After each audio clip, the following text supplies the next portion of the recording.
Bismillahirrahmanirrahim.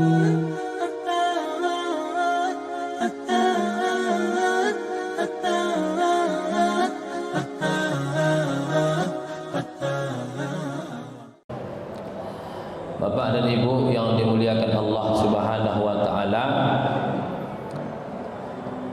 kita masih berbicara tentang tanda-tanda hari kiamat. Tentunya ilmu yang kita sampaikan dan kita dengarkan ini kita berharap bermanfaat untuk kita semua. Dalam sebuah hadis yang diriwayatkan oleh Al-Imam Ad-Dailami dalam kitabnya Musnad Al-Firdaus, man yazdad ilman, siapa yang bertambah ilmunya, walam yazdad hudan, tapi petunjuk tidak bertambah, maka dia tidak mendapatkan melainkan jarak yang jauh dari Allah Subhanahu wa taala.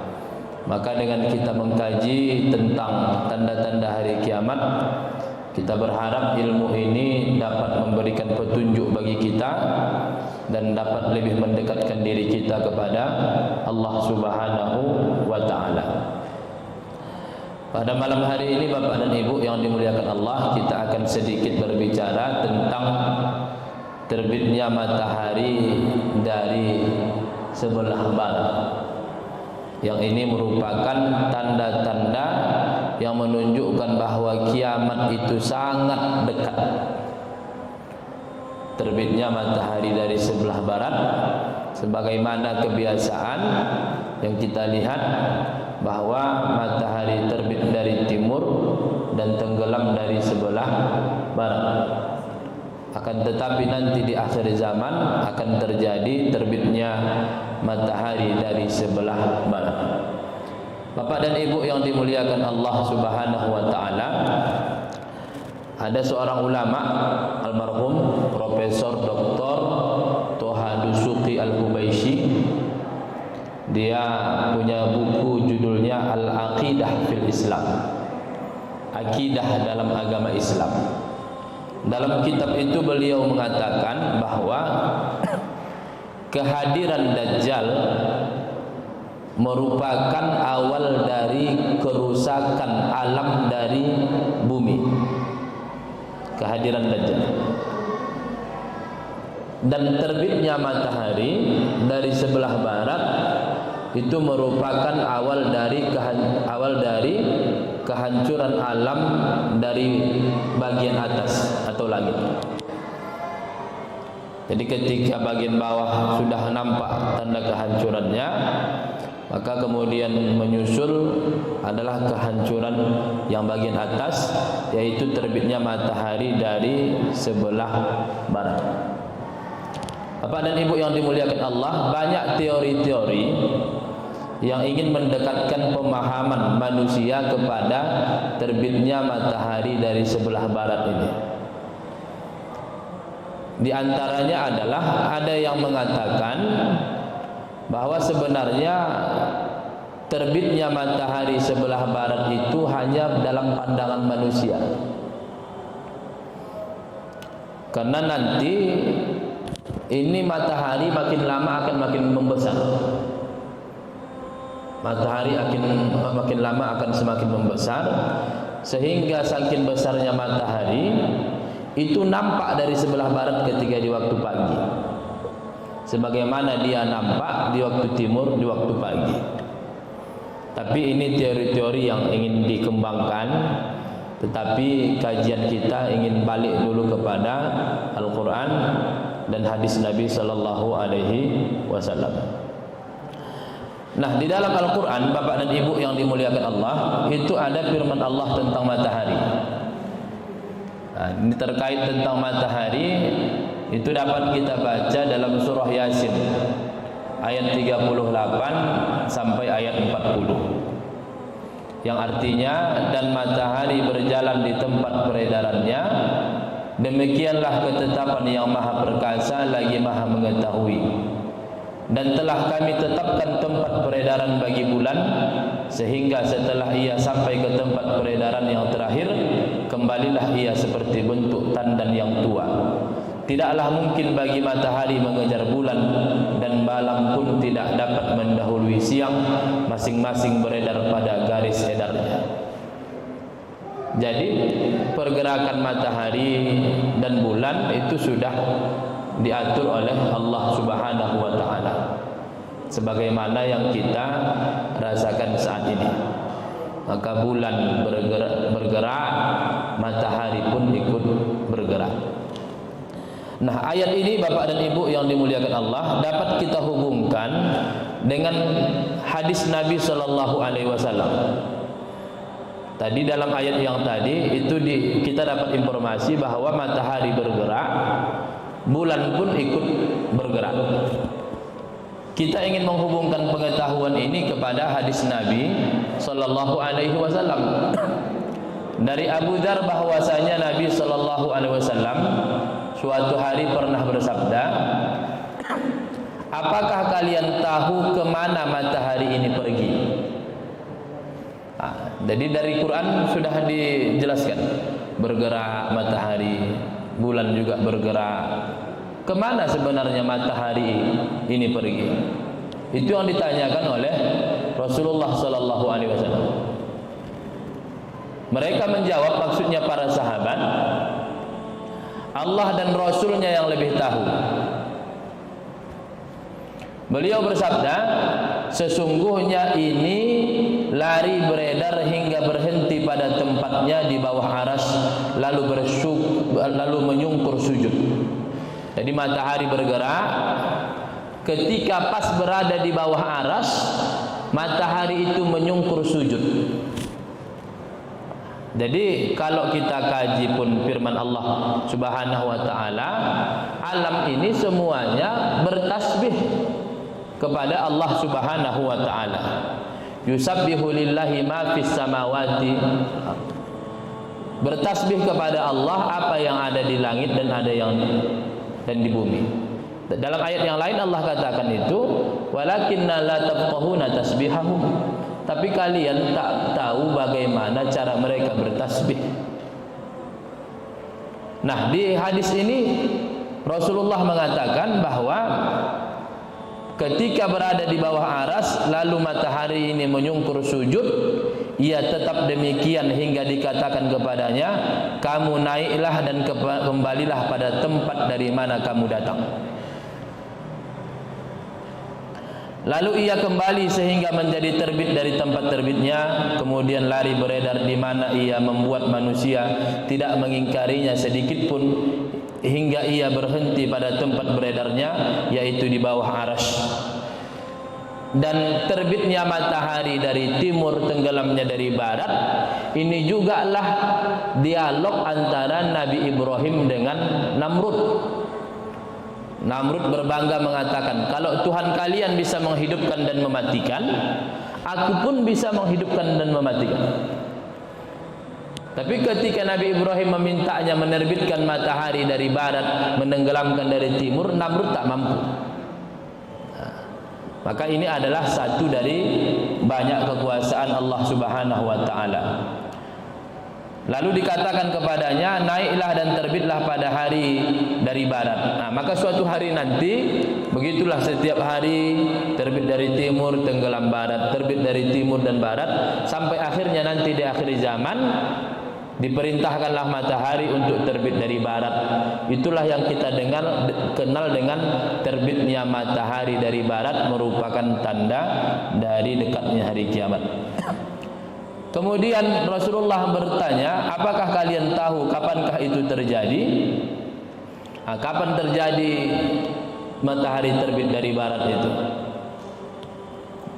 Rasulullah mengatakan itu terjadi ketika iman seorang tidak berguna bagi dirinya selama dia tidak beriman sebelumnya atau berbuat baik dalam imannya.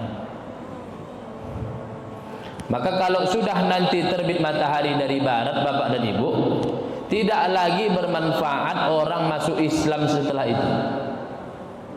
Beriman setelah itu tak lagi bermanfaat, sudah habis masanya. Orang yang bertaubat setelah itu pun habis masanya. Dan kita pun tak boleh, Ustaz, berarti sampai saat ini kita terbuka pintu taubat sama kita. Iya, selama ruh kita itu belum sampai dengan tenggorokan kita ini.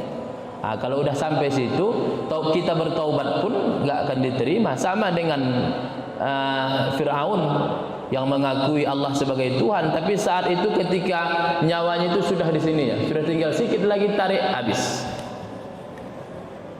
Maka itu batas taubat kita.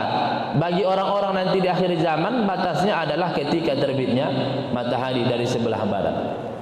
Bapak dan Ibu yang dimuliakan Allah Subhanahu wa taala, inilah ditegaskan kembali Rasulullah sallallahu alaihi wasallam dalam hadis riwayat Imam Bukhari. An Abi Hurairah radhiyallahu anhu qala Rasulullah sallallahu alaihi wasallam la taqumus sa'atu hatta tatlu'a asy-syamsu min maghribiha fa idza tala'at wa ra'aha an-nas amanu ajma'un wa dzalika hina la yanfa'u nafsan imanuhum thumma qara'al ayah. Dari Abu Hurairah radhiyallahu anhu, dia berkata, Rasulullah sallallahu alaihi wasallam bersabda, tidak akan terjadi hari kiamat hingga matahari terbit dari sebelah barat.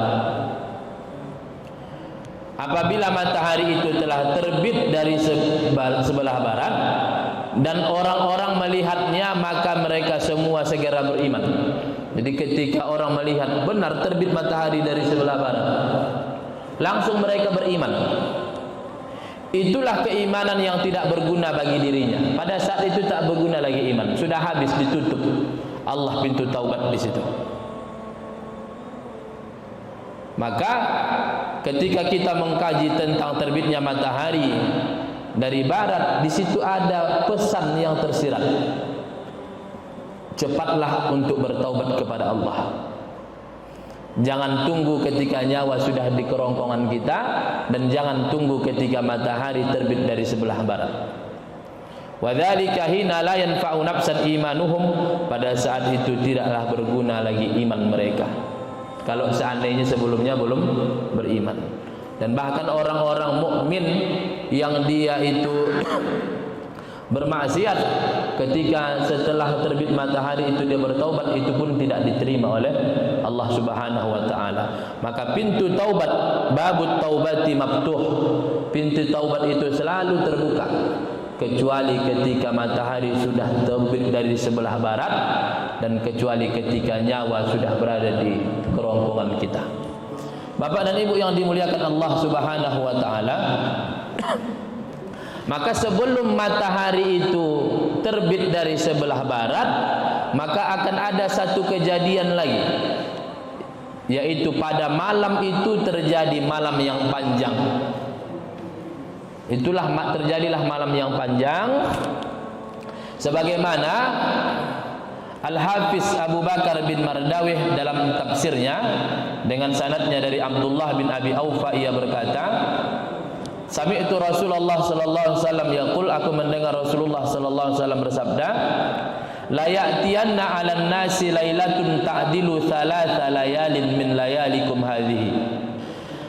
Aku mendengar Rasulullah bersabda, akan datang kepada manusia malam yang lamanya sama dengan 3 malam. Malam yang lamanya sama dengan 3 malam. Artinya malam yang panjang itu diberikan Rasulullah informasi kepada kita, panjangnya itu sekitar 3 malam panjangnya itu. Biasanya orang satu malam itu tidur, tahajud, tidur lagi, sekali aja tahajudnya. Malam itu panjang kali. Apabila waktu itu telah datang, maka ia hanya diketahui oleh orang-orang yang sering melaksanakan sholat sunnah. Maka panjangnya malam itu hanya diketahui orang-orang yang melaksanakan sholat sunnah. Sholat sunnah apa itu? Itulah sholat sunnah malam, sholatul lail. atau setelah tidur disebut dengan salat sunnah tahajud. Maka dari ini saja ada dua pesan yang sudah kita terima. Pertama, percepatlah taubat kita kepada Allah. Wasari'u ila maghfiratin min rabbikum. Maka bergegaslah kalian mendapatkan ampunan kepada Allah.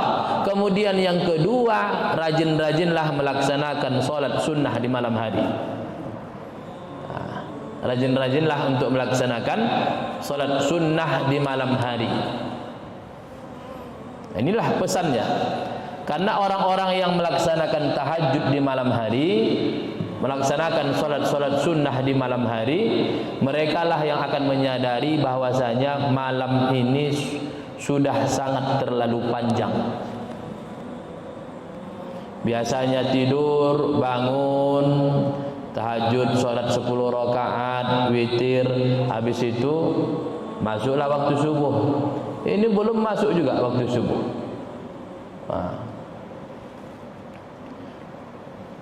Kemudian Bapak dan Ibu yang dimuliakan Allah, dilanjutkan lagi oleh Ibnu Mardawih. Kemudian Ibnu Mardawih bertanya dari jalur Sufyan Ats-Tsauri, dari Mansur, dari Hudzaifah berkata, aku bertanya kepada Nabi tentang tanda terbitnya matahari dari barat. Apa tanda-tandanya besok pagi itu akan terbit matahari dari barat? Beliau menjawab, maksudnya Rasulullah, malam itu akan panjang seperti bulan di 2 malam. Kalau tadi 3 malam, ini bulan di 2 malam. Sebenarnya tak ada kontradiktif antara dua ini. Bisa jadi yang hadis kedua ini, malam pertamanya itu tidak dihitung. Yang dihitungnya malam keduanya dan malam ketiganya. Yang menyadari hal itu adalah orang-orang yang biasa sholat pada waktu malam dan beramal apa yang biasa mereka amalkan. Jadi yang menyadari panjangnya malam itu, di hadis pertama tadi Rasul mengatakan al-mutanaffilun, orang-orang yang melaksanakan sholat sunnah di malam hari. Di hadis lanjutan ini ditambah lagi, dan orang-orang yang beramal di malam hari. Apalah amalan di malam hari? Di antaranya dalam Al-Quran disebutkan adalah orang yang beristighfar. Jadi malam hari itu diisi dengan sholat sunnah, qiyamul lail atau sholat tahajud, dan ditambah dengan istighfar. Dan di waktu malam mereka beristighfar. Saat itu bintang tidak dapat dilihat. Tanda-tandanya bintang tak dapat dilihat. Mereka tidur lalu bangun kemudian sholat. Tidur, bangun, kemudian sholat. Mereka tidur lagi lalu bangun dan kemudian sholat. Malam itu panjang sehingga membuat manusia terkejut. Jadi ini mereka udah tidur, biasa tidur, sholat 10 rakaat, habis itu masuk waktu subuh. Atau tidur lagi sebentar, masuk waktu subuh. Ini tidak, ini sudah tidak normal lagi. Tidur, sholat, banyak sholat, tidur lagi, bangun, belum lagi nampak fajar. Sholat lagi. Itulah hitungannya, sampai 3 kali mereka sholat malam hari itu. Maka diumpamakan seperti 3 malam. Malam itu panjang sehingga membuat manusia terkejut. Waktu subuh tidak datang-datang, ditunggulah waktu-waktu subuh. Ketika mereka menunggu terbitnya matahari dari timur, tiba-tiba matahari terbit dari barat. Saat melihat itu manusia beriman, hanya saja iman mereka tidak bermanfaat lagi. Jadi saking panjangnya malam itu, dinanti-nanti dilihatlah matahari terbit dari timur. Jadi kalau kami teringat dulu ini Bapak dan Ibu ketika masih kuliah, itu biasanya kalau liburan itu kami mengisinya untuk jalan-jalan ke Tursinai. Ke Tursinai kami naik dari jam 12 malam, biasanya itu sampai jam 4 atau jam setengah 5 subuh. Sampailah kami di puncak nanti. Di atas itu ada nanti tempat salat. Itulah yang disebut tempat Nabi Musa berbicara dengan Allah itu. Kemudian di sampingnya nanti ada juga gereja. Di situ kami menunggu matahari terbit dari atas, menunggu matahari terbit dari timur. Maka nanti saya bayangkan nanti ketika orang sudah menyadari malam kok terlalu panjang, banyaklah orang ingin menyaksikan matahari, kok enggak terbit-terbit juga dari timur matahari ini. Maka disitulah nanti ketika mereka nanti menyaksikan matahari terbit dari sebelah barat, yakinlah mereka dengan ayat-ayat peringatan Allah Subhanahu wa taala, barulah mereka beriman. Akan tetapi iman mereka tidak diterima oleh Allah Subhanahu wa taala. Dan waktu duhanya Bapak dan Ibu, nanti baru datang dabbah. Di waktu duha itulah nanti ada datang lagi namanya dabbah. Setelah itulah nanti baru dikirimkan Allah itu nanti angin yang mematikan orang-orang yang beriman itu. Ketika sudah dimatikan orang-orang beriman dengan dikirimkannya angin, maka pada saat itulah alam sudah siap untuk hancur. Kenapa? Karena yang mengisi dunia ini hanyalah orang-orang kafir. Dan merekalah yang akan menyaksikan bagaimana gunung-gunung berterbangan, bumi akan ada gempa yang sangat luar biasa, kemudian laut akan masuk ke daratan. Menyaksikan alam hancur itu adalah jatah orang-orang kafir. Maka di antara nikmat yang diberikan Allah adalah orang yang masih memiliki iman, tidak dibiarkan Allah untuk menyaksikan dahsyatnya kejadian alam pada saat itu. Nah, Bapak dan Ibu yang dimuliakan Allah Subhanahu wa taala,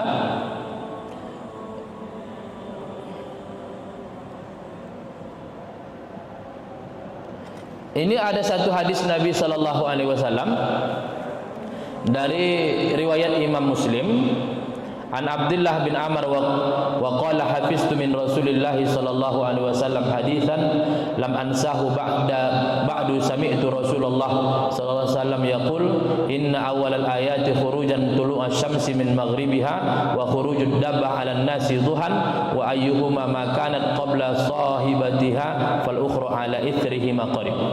Dari Abdullah bin Amr berkata, aku menghafal suatu hadis yang tidak aku lupakan sama sekali.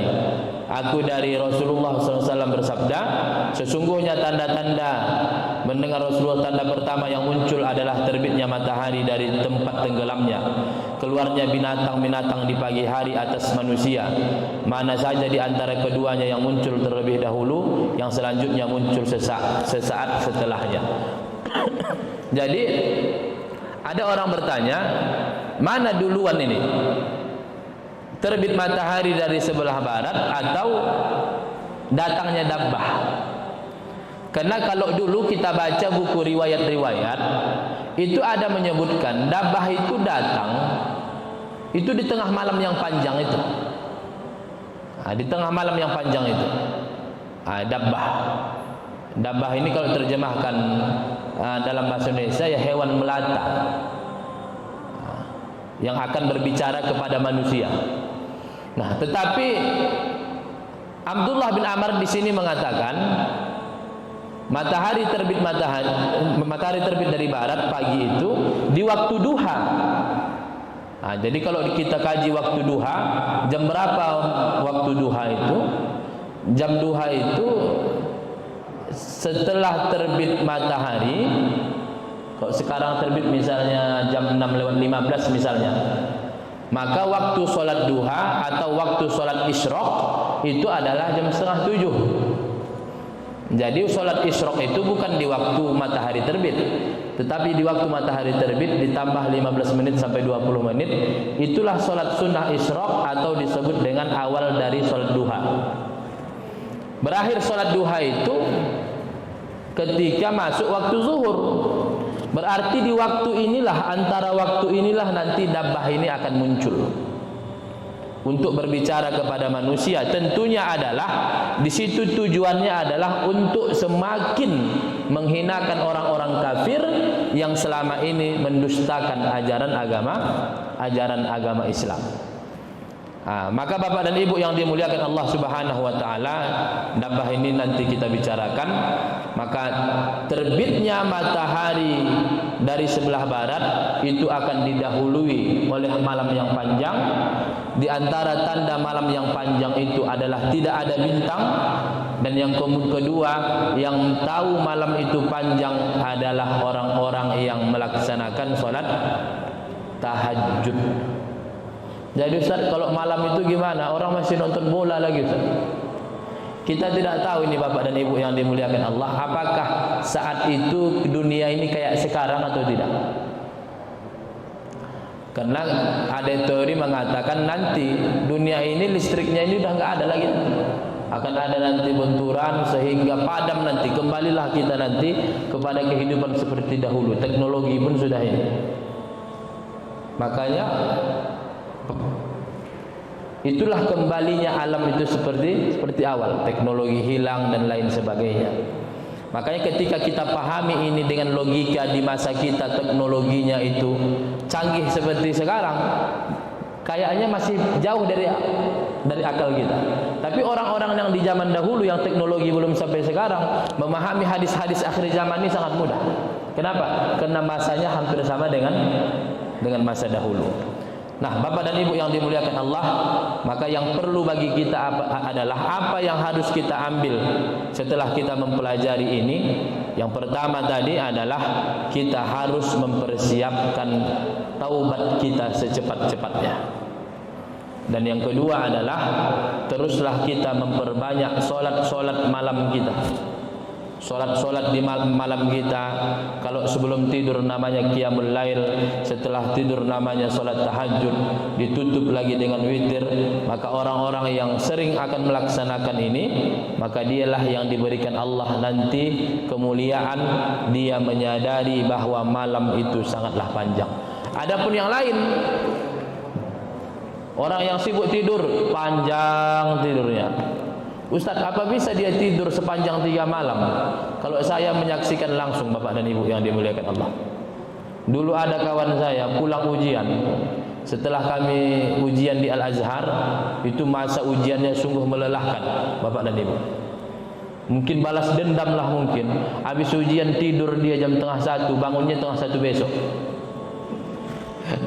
Artinya memang sanggup manusia tidur sepanjang itu. Nah, maka apalagi malam. Nah, karena lalu bagaimana Ustaz dengan orang yang nongkrong di tengah malam? Mereka pun tidak akan tahu. Karena tidak mungkin menjalani malam yang panjang ini mereka. Begadang malam, biasa jaga malam 6 jam, tiba-tiba harus 18 jam misalnya. Tak akan sanggup. Maka orang-orang yang bangun untuk beribadah itulah yang diberikan Allah kemuliaan, mengetahui akan terjadinya terbit matahari dari sebelah barat. Bapak dan Ibu yang dimuliakan Allah, inilah yang dapat saya sampaikan pada malam hari ini. Mudah-mudahan bisa menjadi ilmu yang bermanfaat bagi kita. Dan tentang dabbah insyaallah akan kita kaji pada minggu yang akan datang. Bapak dan Ibu yang dimuliakan Allah Subhanahu wa taala, itulah mungkin kajian kita pada malam hari ini. Semoga mendapatkan faedah bagi kita semua dan bernilai ibadah di sisi Allah Subhanahu wa taala. Untuk mengambil keberkahan, marilah kita tutup dengan doa yang kita mulai dengan istighfar sebanyak 3 kali. Astaghfirullahalazim alladzi la ilaha illa huwal hayyul qayyum wa atubu ilaih. Astaghfirullahalazim الذي لا إله إلا هو الحي القيوم وأتوب إليه. أستغفر الله العظيم الذي لا إله إلا هو الحي القيوم وأتوب إليه. الحمد لله رب العالمين والصلاة والسلام على أشرف الأنبياء والمرسلين وعلى آله وصحبه أجمعين. اللهم اغفر لنا ذنوبنا وذنوب والدينا وارحمهم كما ربونا صغارا ولجميع المسلمين والمسلمات والمؤمنين والمؤمنات الأحياء منهم والأموات إنك سميع قريب مجيب الدعوات ويا قاضي الحاجات. اللهم اجعل جمعنا هذا جمعا مرحوما وتفرقنا من بعده تفرقا معصوما. اللهم علمنا ما ينفعنا وانفعنا ما علمتنا. ربنا زدنا علما وارزقنا فهما وعملا صالحا. ربنا آتنا في الدنيا حسنة وفي الآخرة حسنة وقنا عذاب النار. والحمد لله رب العالمين. والسلام عليكم ورحمة الله وبركاته.